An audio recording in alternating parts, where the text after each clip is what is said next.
Hello, how are you this morning? Welcome back for another morning motivation. It's Wednesday. Sorry, it's Tuesday. I'm getting my days mixed up. I'm rushing my week. It's Tuesday. 2 more days to Turkey Day. 2 more days to Turkey Day. It's Tuesday, Tuesday, Tuesday. Oh God, I keep getting my days mixed up. I'm so lost. My hours and my days are running into each other. I'm tired. I'm in much need of a vacation. So, I wanted to change things up this morning. I want to do a story time. I was thinking, we were talking about, me and some friends were talking about seeing things coming up as a child, like seeing ghosts and, ghost stories and things like that. And I remember, I want to tell this story. I remember when I was little, I was probably about 4 or 5 years old, y'all. And we lived in New York. We lived in an apartment, a two-story apartment. Some Jamaicans or African people, I believe, lived downstairs. They were the landlords. It was a mother and a father and two girls, I remember. And me and my mom and my aunt lived upstairs, and we had multitudes of visitors and company and relatives always in the house. Everybody lived there. The house was just, my mother was very popular. The church we went to, it was just always a flow of happiness in this apartment. So this one particular day was me and my mother and my aunt at home, and the doorbell rung downstairs, I believe, because I was like 4 or 5. And my mother and my aunt goes downstairs to open the door. For some reason, they both went downstairs. I don't know if they was looking out the window, but anyway, it was my uncle. And I went down there with them. I'm a little girl. I trucked downstairs behind them. And they opened the doors. My Uncle Lee, my Uncle Baby Lee. We called him Baby Lee. So my mother goes up the stairs first. I'm standing there. I'm holding the door. I remember holding the doorknob. I'm standing behind the door, and all the grown-ups turn around and go back upstairs. My mother goes up first, my aunt, and then my uncle. And then a guy was behind my uncle. So I'm assuming it was my uncle's friend. I seen a guy. My uncle had on a camouflage army jacket. Now, he's never been in the army, but he's always, as long as I've known him into my teenage years, he's always worn an army jacket. I don't know if he wanted to be in the army, where he got this jacket from, but he's always worn an army jacket. The man behind him, and my uncle had curly hair, really, really curly hair. So he had a curly afro. This is the early 70s. The man behind him had on a camouflage jacket, an afro, not curly. I remember distinctly, and of a dark skin complexion. So everybody go upstairs. I close the door. I'm following the man. Now, when the man walked in, he looked down at me, and I looked up at him. They go upstairs. Now that I'm recollecting, nobody ever acknowledged this man. Nobody ever said anything to him. He never spoke. He never said anything. So he goes upstairs. Everybody goes upstairs. He sits down in the living room. My mother, my aunt, and my uncle goes into the kitchen. I remember seeing him sit on the couch. I don't know how much time lapsed, because like I said, I'm 4 or 5. My mother, my aunt, and my uncle, again, they leave the apartment. Now, this time, they leave me upstairs with this man. Now, thinking back, they wouldn't leave me upstairs with a strange man, and my uncle wouldn't leave his friend at my mom's house with me, and I'm 4 years old, okay? So they were very protective of me. So I know that wouldn't happen now. So I remember hearing my mother say, Tracy, get the furniture polished from under the sink and polish the dresser in her bedroom. I said, okay. Now, I don't know if she really said this or not, because like I said, I'm 4 or 5 years old. Now that I recollect, I don't know if she really said it or not, because I never seen her mouth move. I heard her voice. So I said, okay. They go downstairs. He's just sitting there looking at me. So I goes in the kitchen. I get this can of spray, and I get a dust rag. I come back to the man. I says to him, I can't read. So now I'm thinking, I don't think she really told me to do that. Okay? I says to him, what does this say? Because I couldn't read. He says, spray on furniture. I said, okay. I go trucker looking back into her bedroom. the end of the dresser and I wiped, and when I wiped, it wiped the shellac off. Thank God I didn't spray it across the whole dresser. When I turned around, the man was gone. Okay?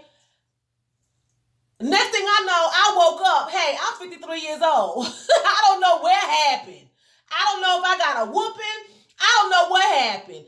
I just know all the time lapse. I don't know what happened after that. The dresser had shellac missing and the man was missing. I don't know where my mama went, my aunt went, my uncle went, the man went, the shellac went. I don't know where nothing went. I'm like, oh my God. So now that I'm older, I'm realizing that he was a demon. He had to be a demon. He had to be, because it wasn't furniture polish, evidently. I don't even know what it was that would be in the house under the sink that would take shellac off. Thank God it wasn't bleach. He could have said, it says drink. He said it says spray on furniture. Suppose it had been Pine Sol. He would have said, it says drink. And I could have drank it. I couldn't read. So now I'm thinking, maybe my mom really didn't say it. Maybe he threw his voice like a ventriloquist or something and was like, you know. Then another time I went to summer camp. I was like 9. Me and 2 of my friends went. Well, my god sisters, 2 of my god sisters. We went. They're more like cousins. We went to upstate New York to camp. And I wanted my mother to send me candy and gum and stuff, but my mother was going to follow the rules, you know. So all the kids was getting gum and stuff in the mail, and I'm wanting candy, and my mother was like, they said we can't send candy, so I didn't get candy for 3 weeks. And I love candy today. I eat the crap out of some candy. Hot tamales is my favorites. So everywhere we went, when I first got there, I didn't see it. But as time went on, every time I turned around, I would see a dark-skinned man following me. Anytime I was in a group, I would look. He wouldn't be up on me. But if we would go hiking, swimming, to the store, anywhere, making our arts and crafts, if I looked back, he would be standing, he would be following just my group. He never said a word. He was a dark-skinned man with an afro and a beard. They always had an afro. The 70s. He had a white t-shirt on, white sneakers, I think a white apron tied around his waist, and I want to say some jeans or something.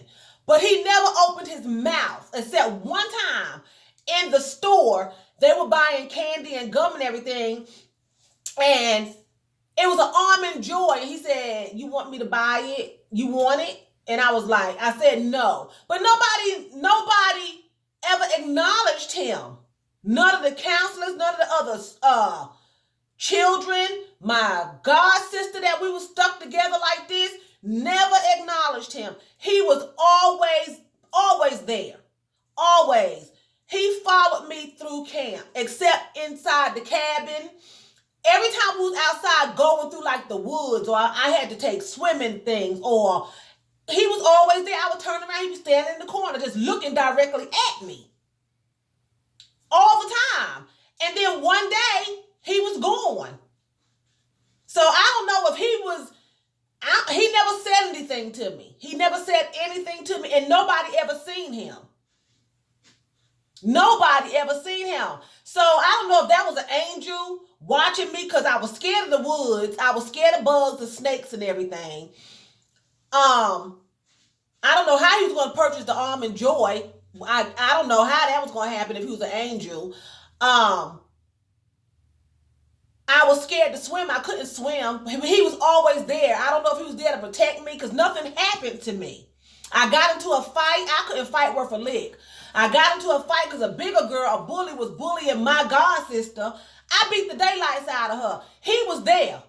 He was standing outside of the cabin, but he was there, and I beat the stew out of her. So I'm like, was he a guardian angel? So we was talking about seeing stuff. And a lot of times when you start seeing things at a young age, you're a prophet. You know, so if you're seeing things at a young age and you started at a young age, a lot of times you're a prophet. The Lord is dealing with you at a young age, and spirit beings reveal themselves to you, you know, and it sometimes is good and it can be scary, you know, that you see it into the spiritual realm. So I want to share my little story time with you all. I hope you enjoyed it. I hope you have a wonderful, thankful Tuesday. I was getting ready to say Wednesday. What is wrong with me? Hope you have a thankful, terrific Tuesday. I hope you enjoyed my story. I have a many of them.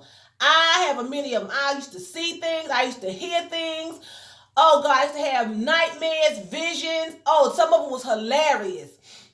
So I'm going to be sharing some of my stories with you all. Maybe you all can relate to them. So with that being said, I'm going to cut this short. Don't forget to rate, share, and subscribe, and have a thankful Tuesday. Talk to you Wednesday morning.